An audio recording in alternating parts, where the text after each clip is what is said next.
വിശുദ്ധ മർക്കോസ് എഴുതിയ സുവിശേഷം അധ്യായം 13, 14 മുതൽ 37 വരെയുള്ള തിരുവചനങ്ങൾ.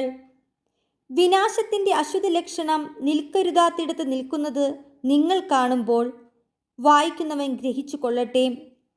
യൂദയായിലുള്ളവർ പർവ്വതങ്ങളിലേക്ക് പലായനം ചെയ്യട്ടെ. പുരമുകളിലായിരിക്കുന്നവൻ താഴെ ഇറങ്ങുകയോ വീട്ടിൽ നിന്ന് എന്തെങ്കിലും എടുക്കാൻ അകത്ത് പ്രവേശിക്കുകയോ അരുത്. വയലിലായിരിക്കുന്നവൻ മേലങ്കി എടുക്കാൻ പിന്തിരിയരുത്. ആ ദിവസങ്ങളിൽ ഗർഭിണികൾക്കും മുലയൂട്ടുന്നവർക്കും ദുരിതം. ഇത് ശീതകാലത്ത് സംഭവിക്കാതിരിക്കാൻ പ്രാർത്ഥിക്കുവിൻ.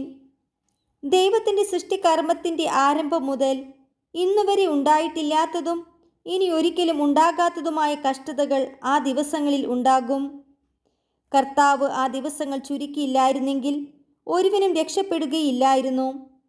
എന്നാൽ തിരഞ്ഞെടുക്കപ്പെട്ടവർക്ക് വേണ്ടി അവിടുന്ന് ആ ദിവസങ്ങൾ ചുരുക്കി. ഇതാ ക്രിസ്തു ഇവിടെ, അതാ അവിടെ എന്ന് ആരെങ്കിലും പറഞ്ഞാൽ നിങ്ങൾ വിശ്വസിക്കരുത്.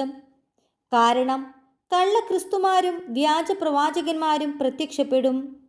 സാധ്യമെങ്കിൽ തിരഞ്ഞെടുക്കപ്പെട്ടവരെ വഴിതെറ്റിക്കുന്നതിന് അടയാളങ്ങളും അത്ഭുതങ്ങളും അവർ പ്രവർത്തിക്കും. നിങ്ങൾ ജാഗരൂകരായിരിക്കുവിൻ.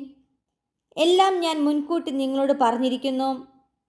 ആ പീഡനങ്ങൾക്ക് ശേഷമുള്ള ദിവസങ്ങളിൽ സൂര്യൻ ഇരുണ്ടുപോകും, ചന്ദ്രൻ പ്രകാശം തരുകയില്ല, നക്ഷത്രങ്ങൾ ആകാശത്തു നിന്ന് നിപതിക്കും, ആകാശശക്തികൾ ഇളകുകയും ചെയ്യും. അപ്പോൾ മനുഷ്യപുത്രൻ വലിയ ശക്തിയോടും മഹത്വത്തോടും കൂടി മേഘങ്ങളിൽ വരുന്നത് അവർ കാണും. അപ്പോൾ അവൻ ദൂതന്മാരെ അയക്കും. അവർ ഭൂമിയുടെ അതിർത്തികൾ മുതൽ ആകാശത്തിൻ്റെ അതിർത്തികൾ വരെ 4 ദിക്കുകളിൽ നിന്ന് അവൻ്റെ തിരഞ്ഞെടുക്കപ്പെട്ടവരെ ഒരുമിച്ച് കൂട്ടും. അത്തിമരത്തിൽ നിന്ന് പഠിക്കുവിൻ. അതിൻ്റെ കൊമ്പുകൾ ഇളതായി തളിർക്കുമ്പോൾ വേനൽക്കാലം അടുത്തിരിക്കുന്നുവെന്ന് നിങ്ങൾക്കറിയാം. അതുപോലെ തന്നെ ഇക്കാര്യങ്ങൾ സംഭവിക്കുന്നത് കാണുമ്പോൾ അവൻ സമീപത്ത് വാതിൽക്കൽ എത്തിയിരിക്കുന്നുവെന്ന് ഗ്രഹിച്ചു കൊള്ളുക. ഞാൻ സത്യമായി നിങ്ങളോട് പറയുന്നു, ഇവയെല്ലാം സംഭവിക്കുന്നത് വരെ ഈ തലമുറ കടന്നു പോവുകയില്ല.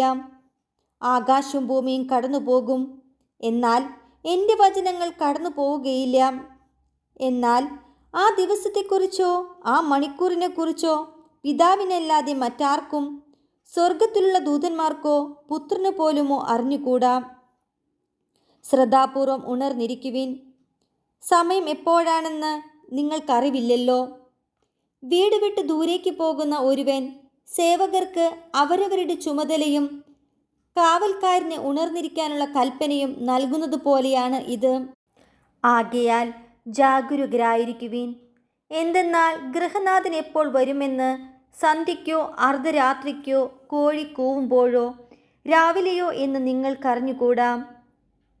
അവൻ പെട്ടെന്ന് കയറി വരുമ്പോൾ നിങ്ങളെ നിദ്രാധീനരായി കാണരുതല്ലോ. ഞാൻ നിങ്ങളോട് പറയുന്നത് എല്ലാവരോടുമായിട്ടാണ് പറയുന്നത്. ജാഗരൂകരായിരിക്കുവിൻ.